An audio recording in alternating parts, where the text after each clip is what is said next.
Today, I am going to introduce you guys this topic, memory in our computer system. Before I introduce this topic, I have to introduce the background of the binary system. So, what's the binary system? First, let us think about how do we calculate this arithmetic problem, like as 5 plus 7? So, in humans incentive, we can easily calculate 5 plus 7 equals to 12 in we call decimal system. So in our intuitive, we calculate this arithmetic problem by using decimal system. It is based on 10 units, like as tens, hundreds, thousands, millions, etc. However, consider about the computer world. Computer will not compute and calculate data like people. In other words, use decimal tens unit-based system. Basically speaking, no matter how complicated the computers we have nowadays, computer can just distinguish two states we call on state and the off state. That's why we call binary system. So in binary system, data 1, like we turn on the switch, we close the switch and turn on the switch. And data 0, like we turn off the switch, we open the switch and turn off it. So right now, all components in computer world are based on binary system. So once we have the basic concept of the binary system, right now we can explain the basic function of the memory in our present computer system. So in the computer system, the memory stores either 1 or 0 data information from user inputs, like a keyboard, like a mouse as a user input, or from the result computed by functional blocks. The main functional blocks in modern computer architecture we call processor or central process unit. So memory unit will store this data which could be used in future.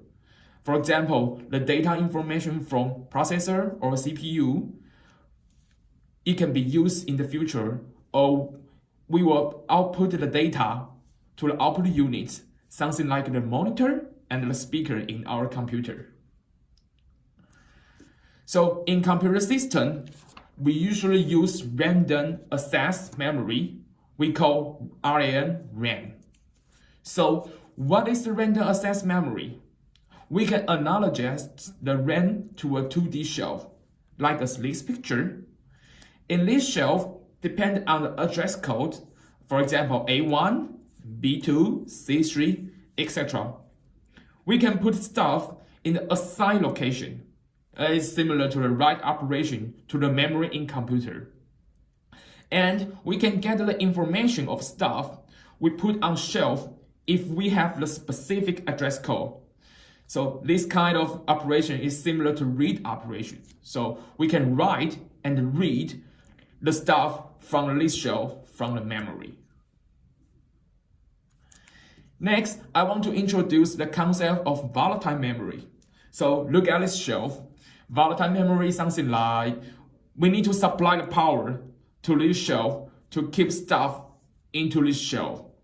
So once we cut off the power of shelf, we plug out, all the stuff in this shelf will be literally gone. So that's the similar concept to the volatile memory. So in the modern computer architecture, there are usually two kinds of volatile memory inside a computer. One we call static random access memory, we call SRAM. Another is called dynamic random access memory, we call DRAM. So let's introduce the basic concept of the SRAM. So look at this picture.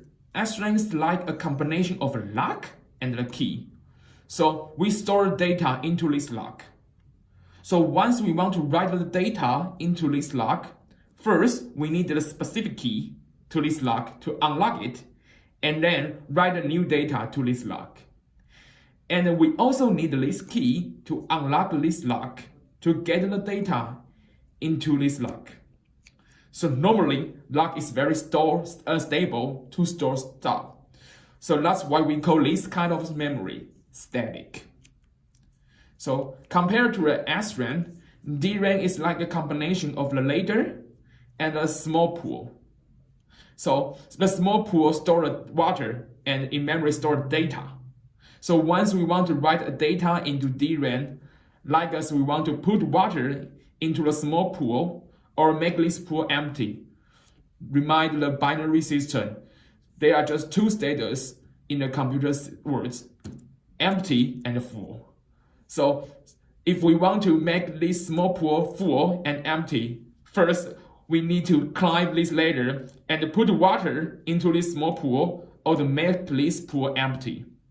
So read operation of DRAM is like, if we want to check the status of this pool, we also need this ladder to climb and then check the status of pool. So compared to the SRAM, the water into this pool sometimes will be evaporate. So that's why we call this kind of memory dynamic. As a result, sometimes we need to refill this pool. So it is called a refresh in DRAM. So look at this plot in a modern computer system. SRAM is usually used as cache beside the processor. So now we can regard cache is a kind of very fast memory. And then DRAM is usually used as the main memory on the main board. However, both SRAM and DRAM are volatile memory. So it means that if we turn off the computer, all the data will be gone. So we still need the non-volatile data storage unit to store data once we turn off the computer. So there are mainly two kinds of non-volatile storage unit in a modern computer system. One is hard disk, including hard disk inside the computer and the portable hard disk. The other is NAND flash. We usually plug our NAND flash into the USB port of our computers. So we call this non-volatile storage unit a second memory in the modern computer architecture. Compared to the memory inside the computer we call first memory, including SRAM and DRAM, it needs more time for the computer to access the data from the second storage unit. So that's the basic introduction of memory in modern computer system.